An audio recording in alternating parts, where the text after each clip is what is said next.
yung pinatutupad ng Department of Agriculture sa pamagitan ng Region 3. Ang AFC ay binubuo ng mga volunteer workers na hindi empleyado ng gobyerno na tumutulong sa DA sa pamamagitan ng monitoring and evaluation o nagsisilbing mata ng DA kung maayos na ipapatupad ang mga programa at proyekto nito. Gumagawa kami ng report, nagsasubmit kami ng report sa PICAP para malaman nila ano ba yung nakita talaga namin. Kaya kung ano yung totoo, pinalalabas. Halimbawa, may nakita kami na yung recipient, nakita namin si Juan, talagang kay Juan napunta. Pero yung isang recipient naman parang kay Juan napunta kay Pedro, lalabas yun. At ini-interview din namin yung mga recipient na ano ba yung nagawang tulong nung naibigay sa kanila. Samantala, para sa mga individual na gustong maging volunteer sa AFC, magpunta lamang sa opisina ng Municipal AFC kung municipal level ang sasalihan at Provincial AFC para sa provincial level. Maaari ring tumawag sa numerong 045-963-4816 kung may mga katanungan. Lahat iniimbitang sumama. Wala tayong itatangi, kundi lahat na makatutulong at makakapag-share at kung ano din yung gusto nilang makakuha ng anumang ayuda na magagaling sa ating pamahalaan. Meron lamang tamang proseso pero tinatanggap natin. Ito po ang inyong agri-reporter Ernest Payawal ng Agri-Balita, Central Luzon. Ang wasto at regular na paghuhugas ng kamay ay ang pinakamabisang paraan para makaiwas sa COVID-19. Sundin lamang ang mga simpleng hakbang. Hugasan ang inyong mga kamay gamit ang sabon at tubig. Kuskusin mabuti ang inyong mga kamay. Magsimula sa palad hanggang sa pagitan ng mga daliri at likod ng kamay. Gawin ito sa loob ng 20 segundo. Banlawang mabuti ang inyong mga kamay at patuyuin ito gamit ang malinis na tuwalya. Laging tandaan, ang tubig ay sandata laban sa COVID-19. Ugaliing maghugas ng kamay sa wastong pamamaraan. Ang paalalang ito ay hatid sa inyo ng Prime Water.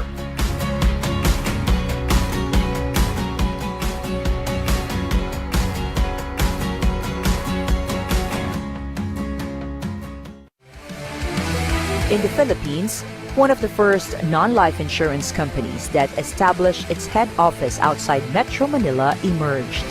Strength, integrity, and with a proven track record of service in the countryside.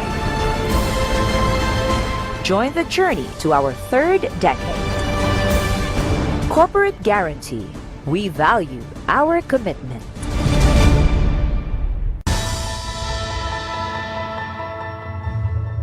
Alam niyo ho, bilang bahagi ng isang demokratikong lipunan, isa ang pagboto sa marami pang bagay sa pag-assert ng ating karapatan at doon sa paghingi ng ating mga pangangailangan bilang siyempre mga mamamayan, mga law-abiding citizens at mga taxpayers. Yung pong mga iboboto natin sa darating na halalan, mahalaga na bigyan po natin sila ng kasunduan. Dahil yung pong boto na yan, isang covenant yan na bibigay ko ang iyong boto sa iyo, tutuparin mo naman yung mga pangako mo at dapat ho bantayan ho natin yung kanilang mga pangako upang sa gayon ay hindi na maulit pa yung ating mga naging karanasan ng mga napapakong pangako at sa talagang malutas itong mga problema ng ating lipunan. May panahon pa po para tayo ay magparehistro lalo na dun sa mga first-time voters na hindi pa rehistrado o kaya naman yung mga inactive voters. May panahon pa para makapagparehistro sa tanggapan ng COMELEC. Bagamat may pandemya, isipin ho natin na may mga pamamaraan naman upang maging ligtas itong voting process na to. At napakahalaga po na maihabol natin yung ating pangalan sa listahan ng mga karapat-dapat na taong pwedeng magbigay ng boto sa mga karapat-dapat na kandidato sa darating na halalan. Dahil ito po ay nangyayari lamang minsan sa 3 taon o minsan sa 6 na taon. Kaya napaka-importante na kayo ay makibahagi dito. Liban sa ito po ay karapatan, ito rin po ay ating tungkulin bilang mamamayan. Rehistrado na ako para bumoto. Ikaw?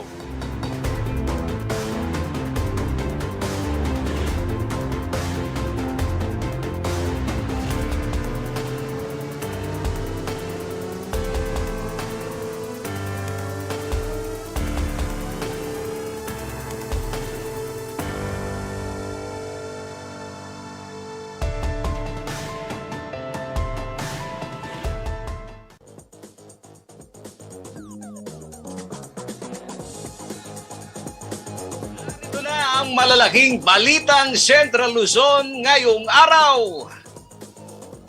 Pagbabakuna kontra COVID-19 sa 12 hanggang 17 anyos sa Bataan, sinimulan na. 70% seating capacity ng mga public utility vehicle. Good news po ito. Epektibo na ngayong November 4. Fuel subsidy, hiling ng mga driver na dumiretso sa kanila sa halip na sa mga operator. At World Health Organization o WHO, pinuri ang vaccination program ng Angeles City. Isa pong magandang hapon. Shout out mga karehiyon. Sa ngalan po ng aking kuyang Justin na opo mga kaibigan sa ngayon ho ay abalang-abala sa iba't iba hong meeting. Kumusta po kayo? Oo, ikaw na nanonood ating kuyang. Oo, lolo na sa panahon ho ngayon talagang willing ho sa pagbubukas ho ng kanilang Paulo G ng social media dahil ho ang balitaan ho namin dito ho sa CLTV News mga kaibigan, nasa TV na, nasa social media pa. Oo, kumusta ho kayo mga kaibigan? Ito hong pagbabantay ho natin sa pag-roll out ho ng bakuna ay napakahalaga mga kaibigan. Shout out ho sa mga senior citizen na opo, pinakikitunguhan pa rin hanggang sa kasalukuyan. Ito po mga lokal na pamahalaan para ho kayo ay mauna ho sa linya mga kaibigan. Pero dahil nga ho, nakikita ho natin yung stability. Dito pong pagdating ng alokasyon ng bakuna sa atin. Opo mga kaibigan, magandang balita ho ito dahil kamakailan lang naririnig ho natin yung pilot episode ay dito lang ho sa NCR. Aba, magandang balita mga kaibigan dahil ho dito sa Central Luzon. Dito na ho sa, lalawigan ho natin sa Bataan mga kaibigan, yung mga Bataenyo. Umarangkada na ho ang COVID pediatric vaccination. Dito ho sa mahal ho nating lalawigan sa Bataan, sa naturang rollout ho ng bakuna, pinapayagan na makatanggap ho ng COVID vaccines ang mga kabataang nasa edad o yung age bracket ho na 12 anyos hanggang 17 anyos. Ang detalye ng balitang yan, ihahatid ni Rainiel Pawin. Matapos ilunsad ng Department of Health ang pediatric vaccination o pagbabakuna kontra COVID sa mga kabataang edad 12 hanggang 17 anyos, umarangkada na ito sa Bataan nitong November 2. Isang ceremonial vaccination ang ginawa sa Bataan General Hospital and Medical Center para sa mga pediatric patient at kabataang may comorbidity. Simula November 5, lahat ng kabataang pasok sa itinakdang age bracket ay babakunahan na rin sa Bataan People's Center, Vista Mall at Penelco. Sa buong Central Luzon, isa ang Bataan sa mga nangunguna pagdating sa pag-rollout ng COVID vaccines. Sa kanilang latest vaccine report, umabot na sa 334,643 ang naturukan ng unang dose, habang 292,738 ang fully vaccinated na. Sumunod po tayo, suportahan po natin ang ating strategy ng prevention at ang vaccination. At ang target po natin, maligtas ang ating mga kababayan at ang ating mahal sa buhay, magbukas muli yung ating ekonomiya para bumalik na yung sigla ng trabaho. Ang vaccination ang nakikitang dahilan ng Provincial IATF kung kaya't patuloy sa pagbaba ang COVID cases sa lugar. September 2 nang pumalo sa 4,297 ang active COVID-19 cases sa probinsya. Subalit matapos ang 2 buwan, bumaba na ito sa 573 active cases. Dahil sa gumagandang lagay ng sitwasyon ng COVID sa lalawigan, mula modified ECQ ay ibinaba na ang quarantine status nito sa Alert Level 3 simula noong November 1 hanggang November 14. Samantala, ayon sa DOH, nasa 12.7 milyong kabataan ang may edad 12 hanggang 17 ngayong taon sa buong bansa. Pagtitiyak naman ni Vaccine Czar Carlito Galvez Jr., may sapat ng supply ng bakuna para isagawa ang pediatric vaccination. Naging matiwasay rin daw ang rollout ng COVID-19 vaccine sa mga batang may comorbidity sa Metro Manila na umarangkada noong kalagitnaan ng Oktubre. Rainiel Pawid, CLTV News. Napakaganda pong balita ho dito, lalong-lalo na dito ho sa mga magulang na hindi ho masama-sama sa lakad yung kanilang anak na 17 anyos, yun ho yung pinaka matanda. Ang At yun naman ho 12 anyos, ayan, pagka sumampa na ho ng 12 anyos, maaari ho ninyong ipahila. At sa ilan hong mga bayan, dito rin ho sa Central Luzon, tinitignan ho kung paano ho yung estratehiya. At mabuti na lang, ito pong ating kasamahan na reporter, alam nyo naman ho mga kaibigan, maiging busisihin ho natin kung paano ho yung sistema mula ho dito sa master list at kung ito ho ba yung pwede rin nating paghambingin sa pag-roll out ho nitong mula ho sa A1 hanggang A4 at general population ika. Rainiel, itong ating mga nanonood ngayon, shout out sa mga taga-Bataan dahil ang ibibigay mong detalye ng impormasyon ay talagang pakikinabangan nila. Una sa lahat, gaano ba kalaki itong pinakikitunguhan nating populasyon na age bracket na 12 to 17 years old sa initial na impormasyon na naibabahagi sa atin?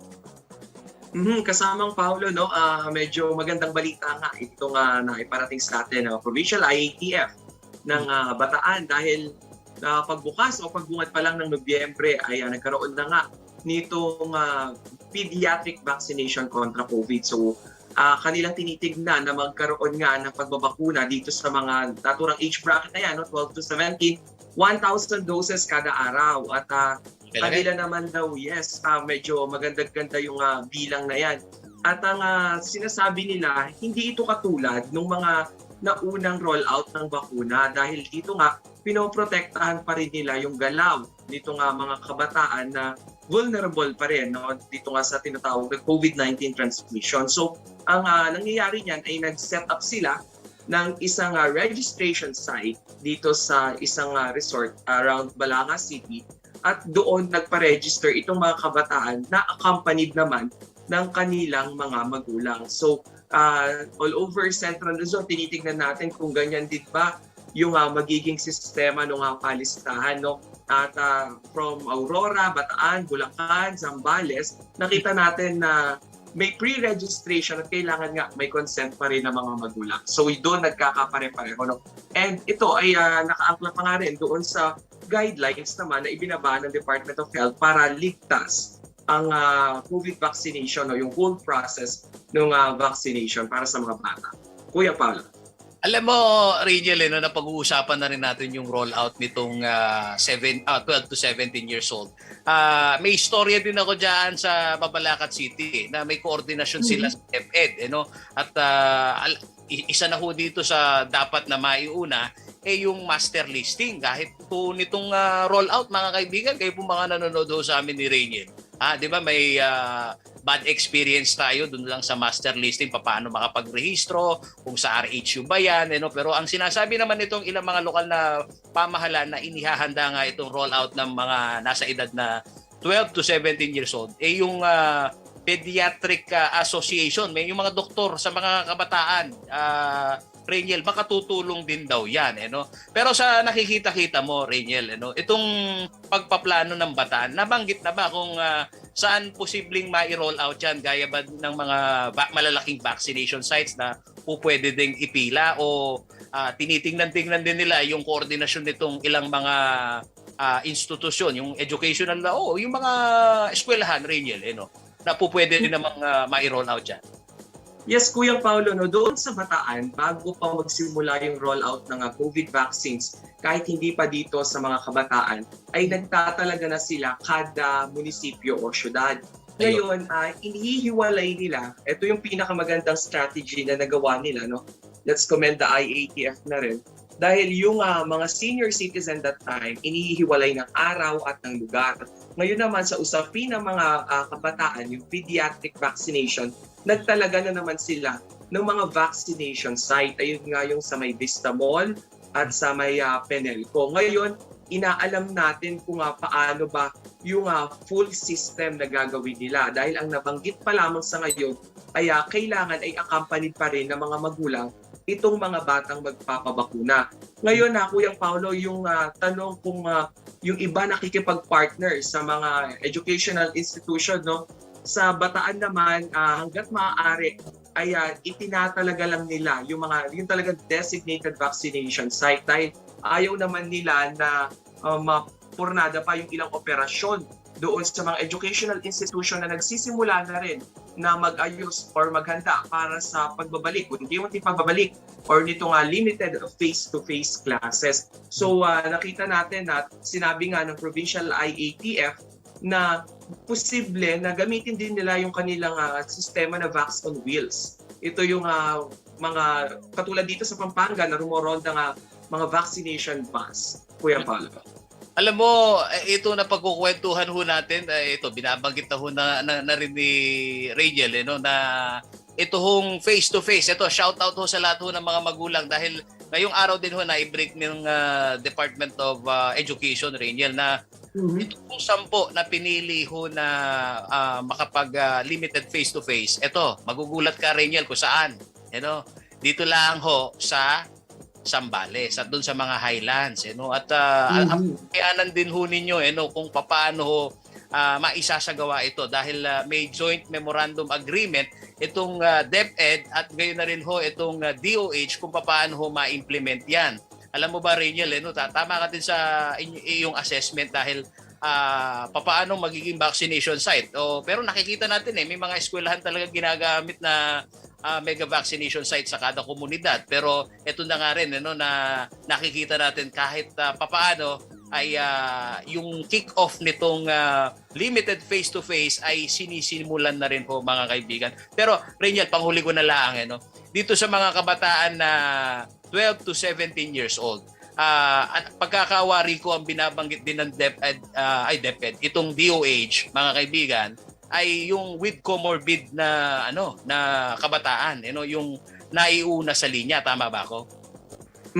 Tama ka dyan, Kuyang Paulo, nung October 29 actually, nung nagsimula dito sa Bataan, tapos tinuloy-tuloy na lang hanggang November 2. Ang mga inuna nga nila, ito nga mga kabataan na may comorbidity. At bukas, November 5, magtutuloy-tuloy na nga itong vaccination na ito, regardless kung may comorbidity o wala. Itong mga nabanggit na kabataan na pasok doon sa naturang age bracket. At sa kasalukuyan ay Pfizer at Moderna vaccine pa lamang po yung pinahihintulutan ng national government upang iturok nga dito sa mga kabataan na ito. Kasi Kuya Paolo. Ayun, alam nyo, ito pong pag-uusap po ng aming kasamahan sa reporter, mga ka-Facebook, ay po mga nanonood sa amin at sa kanilang mga tahanan. Ang daming good news ng aking pong partner sa reporter. Isipin nyo, mga kaibigan, binabalita niya na nasa alert level 3, tama? Itong Bataan, good news yan, tama? Yes, from MECQ, alert level 3 na sila. Ang ibig ko sabihin nito mga kaibigan, yung mga namimiss ho ninyong magagandang beach. Masasarap na pasyalan, Choy, shout out, Henry. Pwede na ba bumiyahe? Rachel, maisingit ko lang. At ang kulit mo, kuya po, dami mong tinanong. Kuyang Paulo, kahit na nagsasaya na tayo sa kaunting pagluwag na ito, ang pinahihintulutan pa lamang na intrazonal yung pagbiyahe mula doon sa loob mismo nung Bataan. So 18 pataas hanggang 65 years old hanggat sabi nga ng Provincial IATF hanggat maaari ay lumabas lamang kung may essential na lakad. Pero gaya nga ng nasabi mo, dahil sa rami ng mga beach at resort dyan, unti-unti na rin nila ito binubuksan basta meron lamang pre-booking doon sa mga designated Department of Tourism accredited establishment. So makikita po yan sa kanilang website sa Bataan. Maaari nyo rin po i-check yung kanilang Facebook page na One Bataan. Kuya Paolo. Ayun, at marami talagang pasyalan ho dito ho sa lalawigan ng Bataan, mga kaibigan, na yung mga kabataan nito na nakakapakinig ho sa amin at ang good news pa, meron pang bakuna. Alam mo naman, Rachel, pagka biyahe ang pinag-uusapan, hindi na lang ID ang tinitignan kung ilan taon ka na. Hinahanapan na rin po tayo, mga kaibigan, ng vaccination card. Kaya kayong mga nanonood ho sa amin, tumutok ho kayo dito ho sa mga impormasyon na araw-araw ho, mga kaibigan. Ito amin pong isinusubo ho sa lahat ng aming mga followers.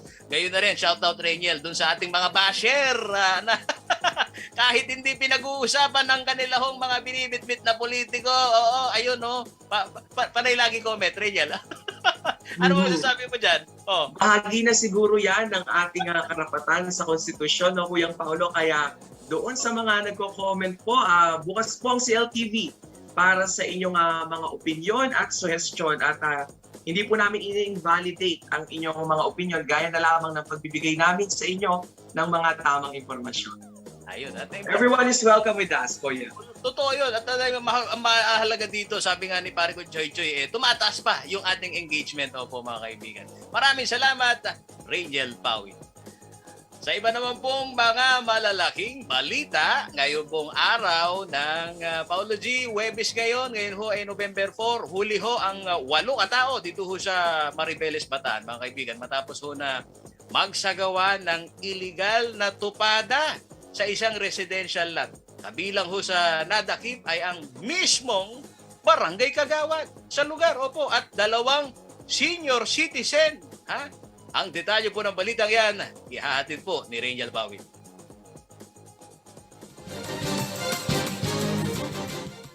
Makikita sa video ang pagsalakay ng pulisya sa isang tagong bahay na ito sa Barangay Ipag, Mariveles, Bataan.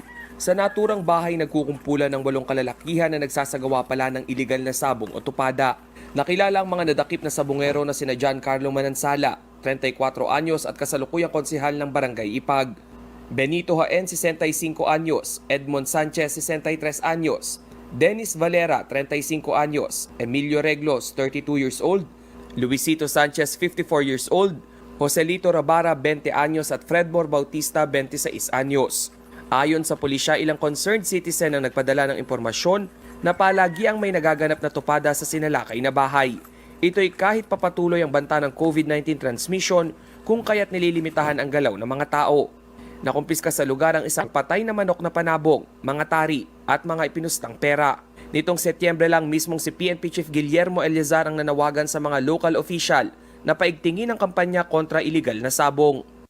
Nakipag-ugnayan na rin tayo kay Secretary Eduardo Año upang mapalakas ang ugnayan ng DLG at PNP para papanagutin ang mga barangay officials dahil hindi ako naniniwala na hindi alam ng mga opisyal ng barangay na may tupada sa kanilang lugar. Binabalaan ko din ng ating mga kapulisan na huwag poprotektahan o kukonsintihin ang anumang klaseng iligal na sugal. Sinampahan naman na ng kasong paglabag sa Presidential Decree 1602 ang 8 nadakip. Rangel Pawid, CLTV News.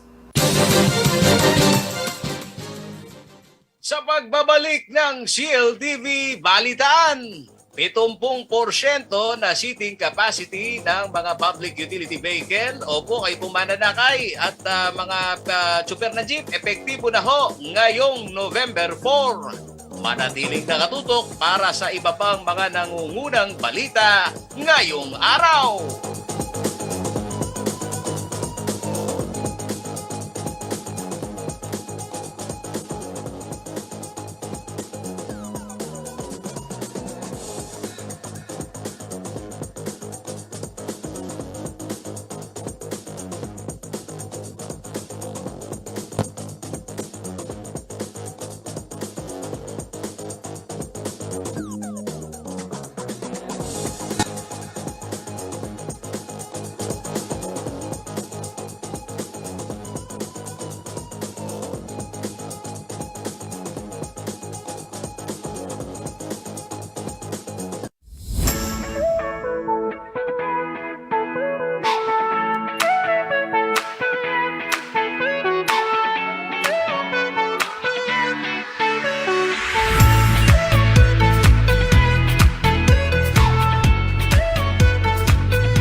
Reliable auto service brought closer to you at the Clark Freeport Zone. Laos Auto Services, your professional multi-brand service center, is right in your midst. It offers general jobs for repair and maintenance, body paint and detailing, collision repair and body works. Laos Auto Services at Clark Freeport is backed up by highly trained technicians, specialists in auto paint, detailing, body works and collision repair.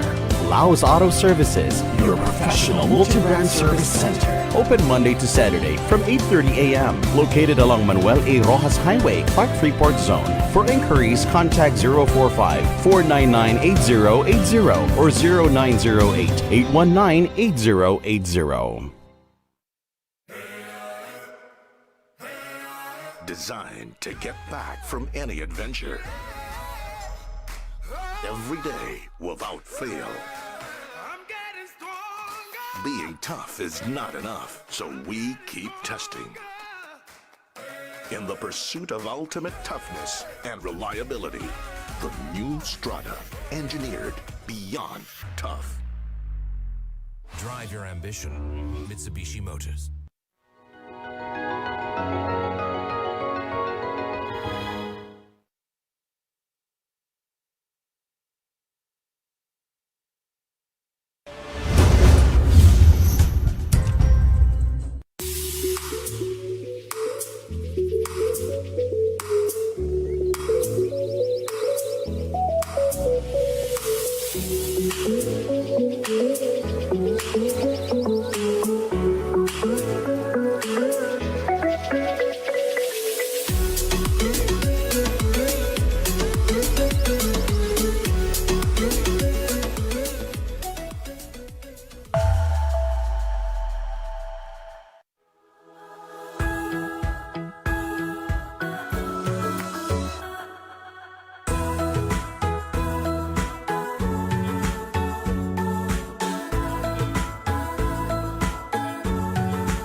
Malapit na naman ang eleksyon. Pansin mo, dami nang nagpaparamdam. Paulit-ulit na naman nating maririnig ang mga pangako ng libreng edukasyon. Trabaho para sa lahat. Tapat na serbisyo.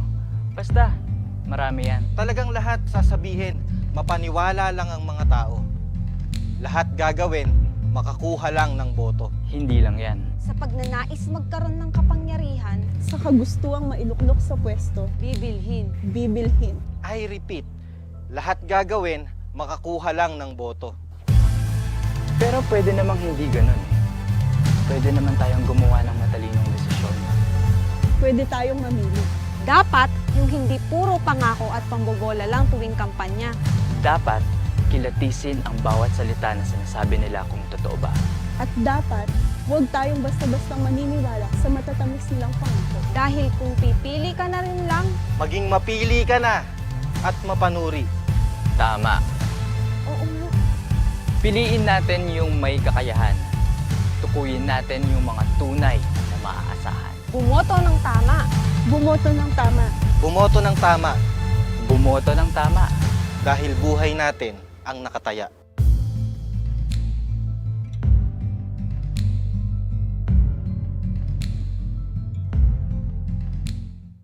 Mga karehiyon, sa darating na halalan 2022, ang kinabukasan ng ating bansa ay nakasalalay sa kamay ng bawat isa. Kaya bumoto ng tama. Ang isang botante ay maaaring bumoto ng isang presidente at isang vice-presidente.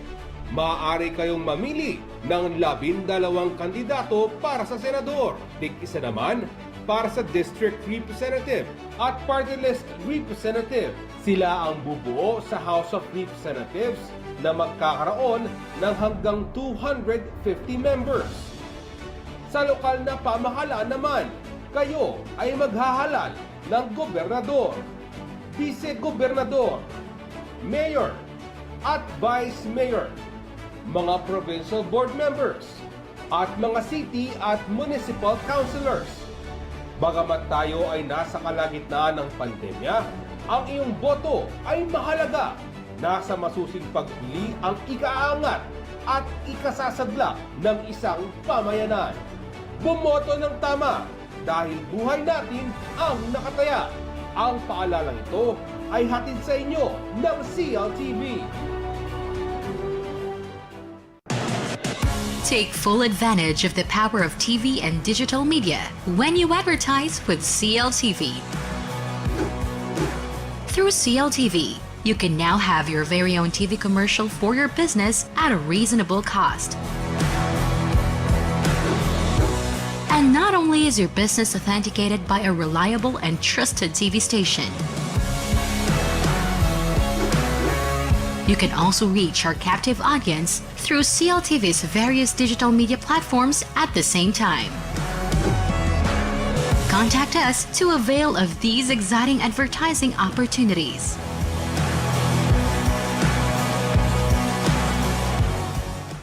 Kung nabakunahan na, maaari na bang itigil ang pagsusuot ng face mask, face shield at iba pang minimum public health standards?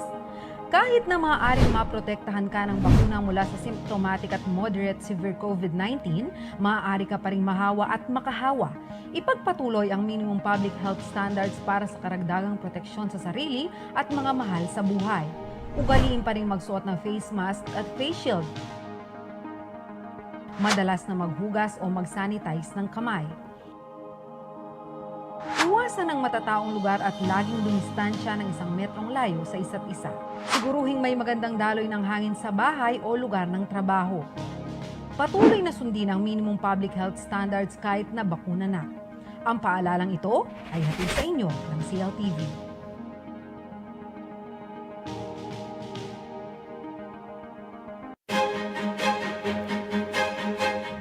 Para sa most development-oriented talk or discussion program, ang pinili ni na Scott Ista ay ang So to Speak COVID-19, Bigat ng Laban, Pasa ng Kababaihan ng CLTV 36. Nais naming pasalamatan ang mga bumubuo ng UPLB Gandingan sa katatalang iginawat ninyo sa aming programang So to Speak.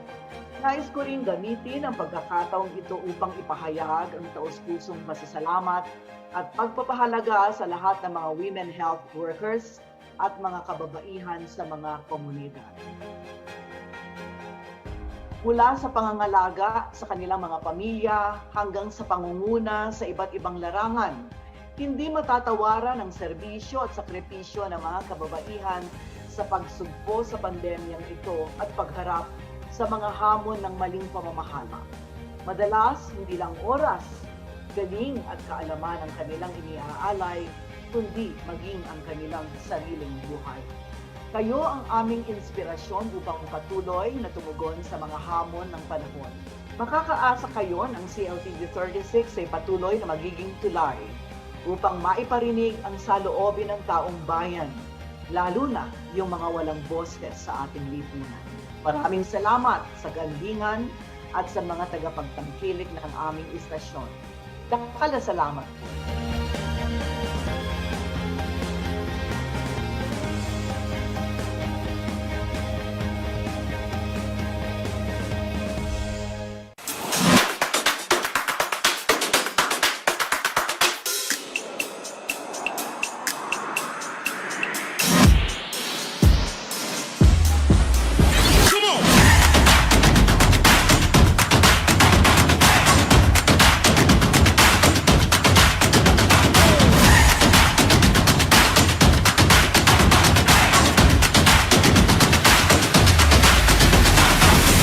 Take that journey now with a Changhe Journey MPV M60.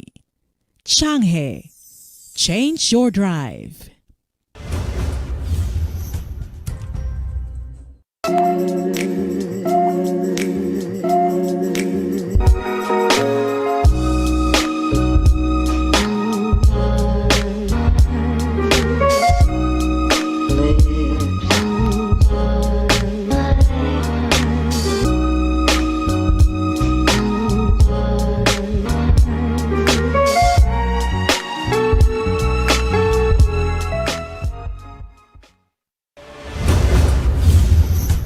Ang wika ay mahalaga sa pakikipag-ugnayan at mabisang komunikasyon.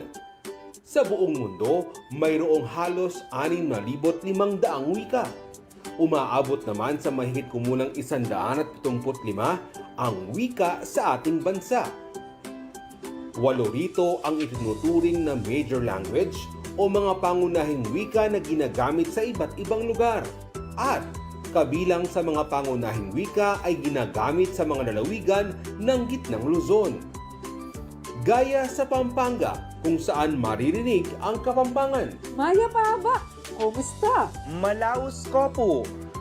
Mangantana. Sa Tarlac, Bataan at Bulacan, may mga nagsasalita rin ng Kapampangan. Habang sa Nueva Ecija at Zambales, maririnig ang Ilocano at Sambal. Ay ayaten ka. Naku, salamat.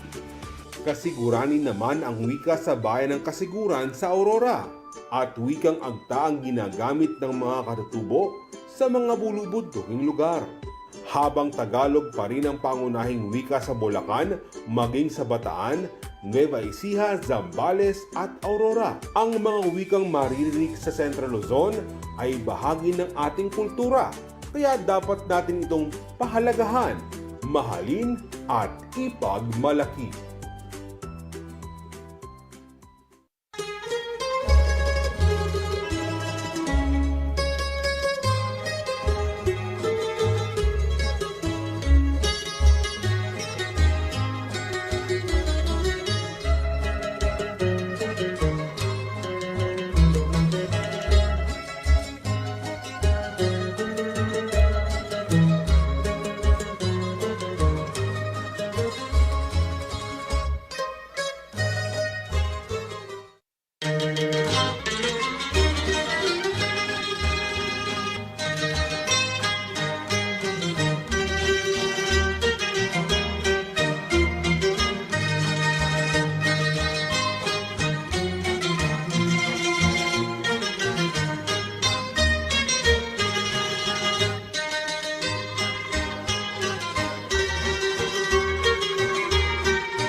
Bilang isang cultural officer o isang tourism officer, napakalaking gawain ang ipalaganap ang pinagdaan ng kasaysayan ng aming bayan. Ito ang pangunahing gawain na tiyakin na ang bawat mamamayan ay may kaalaman sa kanyang pinagdaanan at may pagmamalaki sa kanyang kultura at tradisyon. Gayon din ang sining at kahusayan ng bawat mamamayan na maaaring pagmulan ng yabang o pride bilang isang Bulakenyo.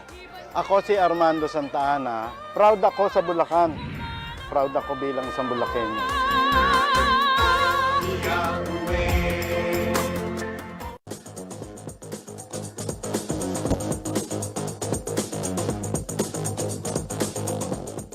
Nagbabalik ang CLTV Balitaan at sa iba pa pong mga maiinit at nangungunang balita. Good news muna ho tayo. Tama na muna ang bad news. Sabi ng mga followers ng CLTV Balitaan. Opo, ano ba good news, Paulo G?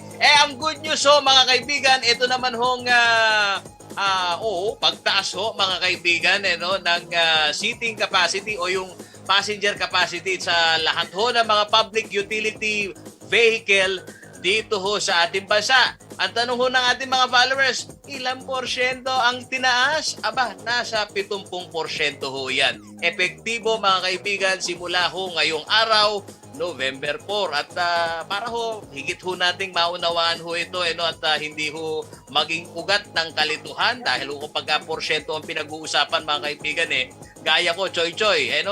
Shoutout muna pala dito sa mga nagdiripag ng birthday, Choy Choy. At magandang balita ito, magandang pa-birthday ito kay Dinian Escudero. Happy birthday! Ayan, yung mga followers pa natin.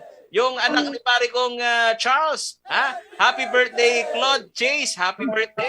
Anong handa nito ating mga followers na nakatutok? Opo, araw at gabi. Ng CLTV News. Mga kaibigan, kasama ko natin ngayon ng Transportation Development Department. Panan po sa atin, ito po 70% na dagdag capacity ng mga tumatakbong public utility vehicle. Bumati ka muna sa ating mga followers, Attorney Tere. Good afternoon po sa lahat ng nag-follow sa CLTV. Ito hong pag-increase ng 70%, bigyan nyo muna ho kami ng background. Dahil naunawaan ho natin na binabanggit nga ho ng DOTR kasabay nga ho nitong paglaki ng bilang nito pong mga nababakunahan ho nating kababayan. Siya naman pong nakikita-kita ho nila na kailangan ng luwagan pati ito hong espasyo dito o dagdagan pati ito hong kapasidad ng mga tumatakbong public utility vehicle. Papaano ho ito napag-usapan? Actually, yung pag-increase po na ito ay base po dun sa nailabas po ng DOTR na recommendation and yung sa interagency task force issued resolution number 146. So, base po dito sa rekomendasyon ng DOTR at saka ng IATF, nag-issue po tayo na ang LTFRB ng MC number 2021-064 kung saan nga po ini-increase po to 70% ang passenger capacity ng mga PUBs, mga PUJ at mga UBs only in NCR and nearby provinces na covered ng USEP area. Ayun, maglilinaw tayo. For Region 3, ang covered lang po niyan is yung Bulacan. Alright. So, ibig mo sabihin, hindi lahat dito sa Central Luzon. Bulacan lang ang tatamaan. Hindi pa po. So, as for the rest of the provinces in the region, they have to abide po dun sa one seat po apart. Eto, may mga visual ho kaming ipapakita, mga ka-Facebook, mga followers ho ng CLTV Balitaan. Habang ipinapaliwanag ho ni Attorney Tere, ito hong positioning o ito hong pwesto mga kaibigan ng mga pasahero mula ho dito sa traditional na PUJ. Ito hong binabanggit na 70%. Ito buti na lang ho pala at nai-guess ho natin si Atty. Tere para at least mabigyan ng linaw. Ito ho raw limitado lang sa ilan hong probinsya dito sa Central Luzon, hindi pala nationwide to, at dito ho sa NCR. Doon pa lang ho tayo sa traditional PUJ type, yung nasa 14 capacity na pasahero. Ilan ho ang maidadagdag dyan? 70% po ng capacity. So kung may 40 po na seating capacity, it can be 28 po. Ayun, oo. Sige, isa-isahin na rin natin. Siyempre, iba ho yung sukat. Sa nakikita kong visual naman na hawak ko, mga kaibigan, yung traditional na PUJ, yung capacity ho na 20 packs, 20 passenger, sa allowed ho ngayon, dun ho sa 70%, nasa 15. Correct me if I'm wrong, Attorney Tere, yung mas pinahaba yun, mga kaibigan, kasi naunawaan naman ho natin may tumatakbong traditional PUJ type na mahaba at maliit. Yun naman hong pang 14 ho yung pasahero, mga kaibigan, dito sa 70% na binabanggit, nasa 11 ho ang maaari hong maisakay. Doon naman sa modern jeep, ito nakikita ko, Attorney Tere, yung namang MPUJ type, Modern Public Utility Jeepney. Tama ba ako dito sa acronym nito? Ayun. 15. Yung seating capacity po dapat niyan 23. 15 ho doon ho sa 70% na binabanggit. Yung PUJ Class 2 doon ho sa 11, ang allowed ho dito sa 70% nasa 13 naman. So, kasunod ho nitong pag-increase ng capacity, ma'am, ano pa yung mga pagbabantay ho natin para ma-execute ito? We are also coordinating with yung mga LTO para po ma-enforce po natin na nasusunod po talaga yung passenger capacity. So, kaya po lagi po kami nagkakaroon ng random na inspection po sa daan para po ito maipatupad po natin ang maayos. At Attorney Tereb, ang buti ho nito ang ating panayam ho sa inyo, interactive ho ito. Meron na nagte-text, Choy, yung mga kapatid nating namamasada, kayod kalabaw yan sa kalsada, yung mga hari ng yung mga chopper ng jeep, mga kaibigan. Eto't nagtatanong, dito ho daw sa implementasyon ng pagdagdag ho ng kapasidad, gusto rin nilang linawin, Attorney Tereb, kailangan pa bagang obligahin na merong plastic barrier, kasi nakikita pa rin natin yung mga plastic barrier na inilalagay nitong mga chopper na jeep. Base po sa MC po na inilabas, hindi na po required na magkaroon ng plastic barriers. Mm-hmm. So, kung meron man po kayong mga plastic barriers, kailangan pa rin po sundin yung 1 seat apart po. Ayan. At mga kaibigan, kayo pong mga nakasusubaybay ho sa CLTV Balitaan, kasama din ho natin ngayon si Kuyang Dan Yumol, ang chairperson ho ng CPTCL, at nominee ho siya, mga kaibigan, dito ho sa One Utap Party List. Kuya Dan, dito ho sa development na ito, niluluwagan na yung atin hong buhay, partikular na yung mga chopper ng jeep na tinamaan itong pandemya. Talagang ipit na ipit din kayo dito sa aplikasyon ng mula sa ating ekonomiya. Kuya Dan, itong 70%, kikita ba ang mga nasa transport group dito? Ay, magandang hapon, Apaw, magandang hapon sa lahat ng taga-subaybay, lalo na kay Toto ng Tiyak Palby Region. Nakakalungkot at yung 6 na probinsya ng Central Luzon ay hindi kasama dahil alam natin yung provinces at member ng MUSEP, Bulacan lang, ang makakapag-avail niyang bagong development na yun na nilabas na MC, yung 2021-064 at saka yung IATF Resolution 164. Ngayon, siyempre, ayan, medyo patud-patud ka mo, Kwandan. Medyo problemado ho yung signal ng ating pong... Okay. Kuya Dan, habang inaayos natin yung signal mo, Attorney Magtoto, ano ba yung konsepto? Bakit pilila ang mga probinsya kanyan sa mga public Yung napili. nanonood, alam na hindi ang Kuya Dan. sige, Atty. Magtoto pa. Kuya Dan, sige, habang inaayos natin yung signal mo, si Atty. Magtoto muna. Ano ho bang konsepto? Bakit dito pa lang ho sa piling mga probinsya ang nababanggit? I think ang main consideration pa rin po niyan is yung alam naman po natin na nasa pandemic tayo, so hindi pa natin pwedeng fully implement sa buong bansa.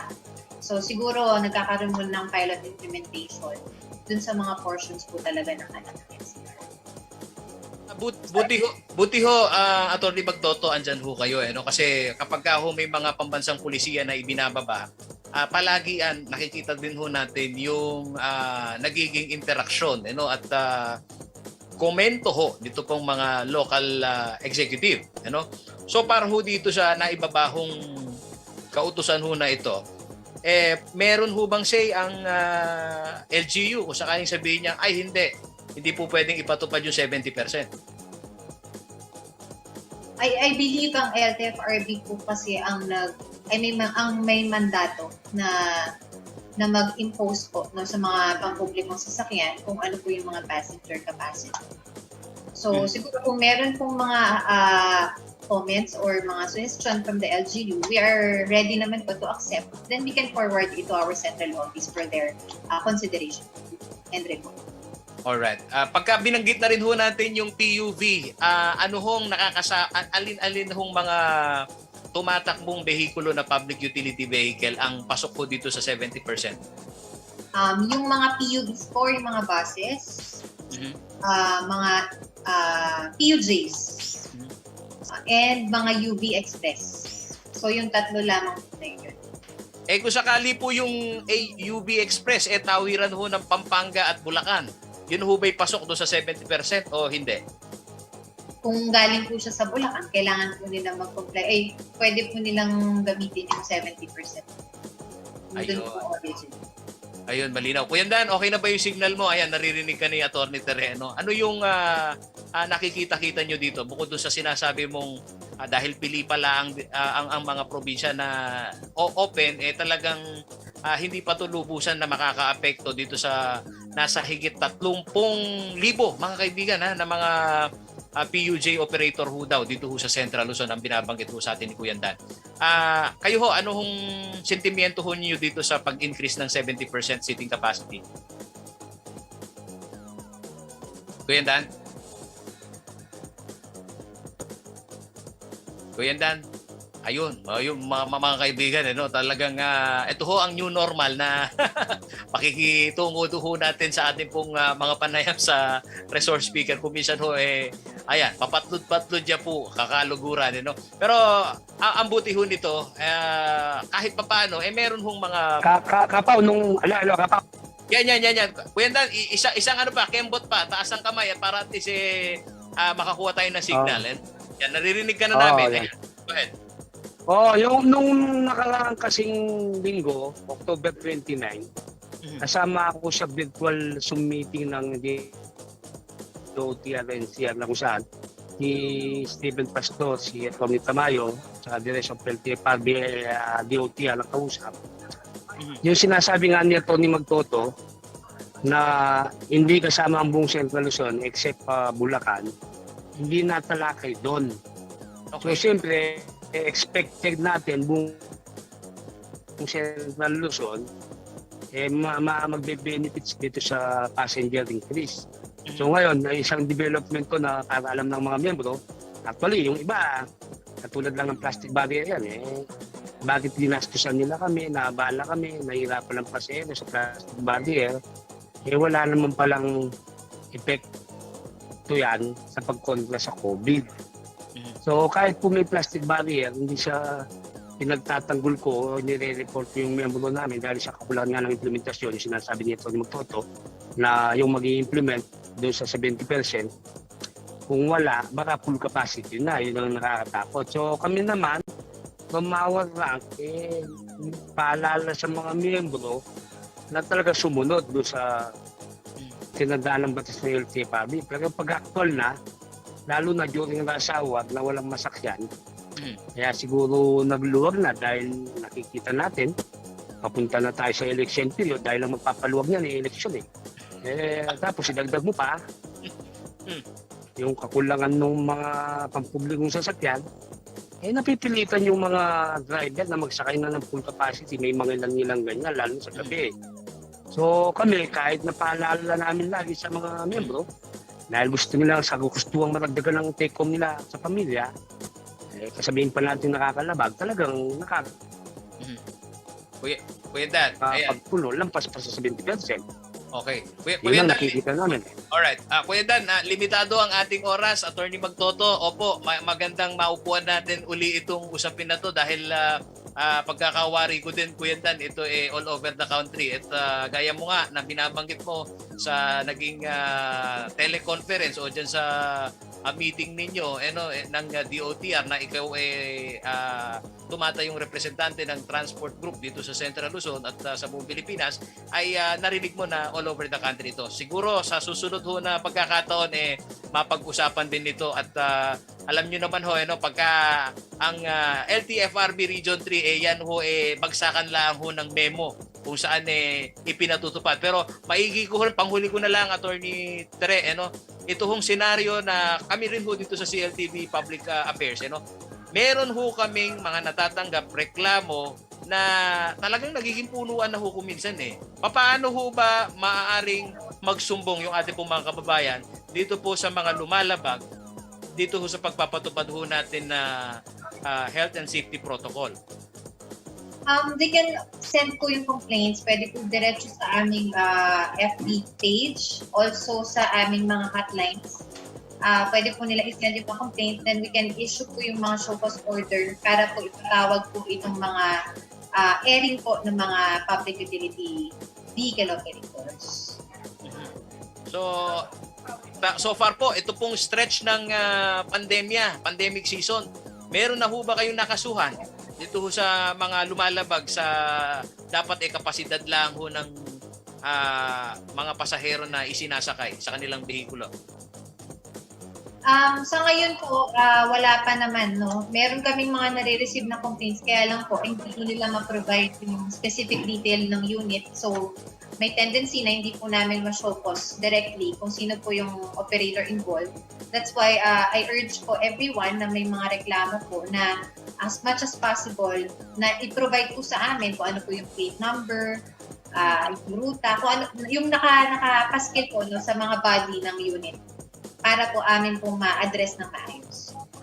Alright. Kuya Dan, sa isang pagkakataon, upuan natin to kasama si Atty. Tere para mabusisi ng husto. Pati na rin ho itong fuel subsidy, mga kaibigan. Opo, shoutout ho sa lahat ho ng mga parokyano ng jeep o yung mga kasamahan natin, choy-choy, pagka umaga pa lang ho, gising na yan, mulat na ho ang mata at gising na gising, buhay na buhay sa pamamasada. Pero ang reklamo nga ho, dahil mataas ang kurudo, ang problema ang aming kita. Sa mga susunod ho na pagkakataon, amin pong pag-uusapan yan dito ho sa CLTV Balitan. Maraming salamat, Kuya Dan. Maraming salamat sa iyo, Atty. Tere. Yan ho, mga kaibigan, ang katotohanan ng buhay na sa kada impormasyon hong nakakarating ho sa inyo na tulad ho nito, buti na lang at naupo ho ka dito si Atty. Tere ng LTFRB at si Kuyang Dan, naging malinaw ho ngayon sa amin na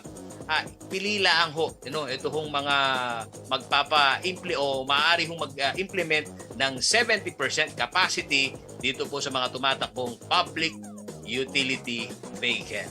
Muli, ang inyo pong lingkod, Paolo G. Santos, sa ngalan po ng aking pong kuyang Justin Dizon. Para po sa karagdagang detalye, maaari po ninyong i-follow ang aming pong social media page. Saan yan, Paolo G? Dito pa lang sa Facebook at CLTV36 Official at ayan, huwag nyo kakalimutan yung at CLTV36 News. Sa amin naman pong Twitter account, sabi ni Joy Joy at sabi ni paring Henry, at CLTV36. Yan, nakikita ho ninyo sa inyo pong TV screen. Yung pong mga mahilig mag-Instagram, ang CLTV ba nasa Instagram? Meron din ho, mga kaibigan, at CLTV36 Official. At kung nais po ninyong balikan ang mga magagandang programa ng CLTV, pwede po ninyong bisitahin ang aming pong YouTube channel. Pagka bumisita kayo, paki-like, paki-subscribe na rin at CLTV official din po yan. At ang aming naman pong website, sabi ni Regerman, www.cltv36.tv. Mapapanood din po ang mga programa ng CLTV nationwide, worldwide, mga kaibigan sa pamamagitan po ng social media. At sa amin pong nationwide channel, ito pong Signal Channel 115 at sa ating pong 39. Dumarami ba, Choy Choy? Na cable partners. Kasama po ang buong pwersa ng CLTV News and Current Affairs. Ako po si Paolo G. Santos. Maraming salamat.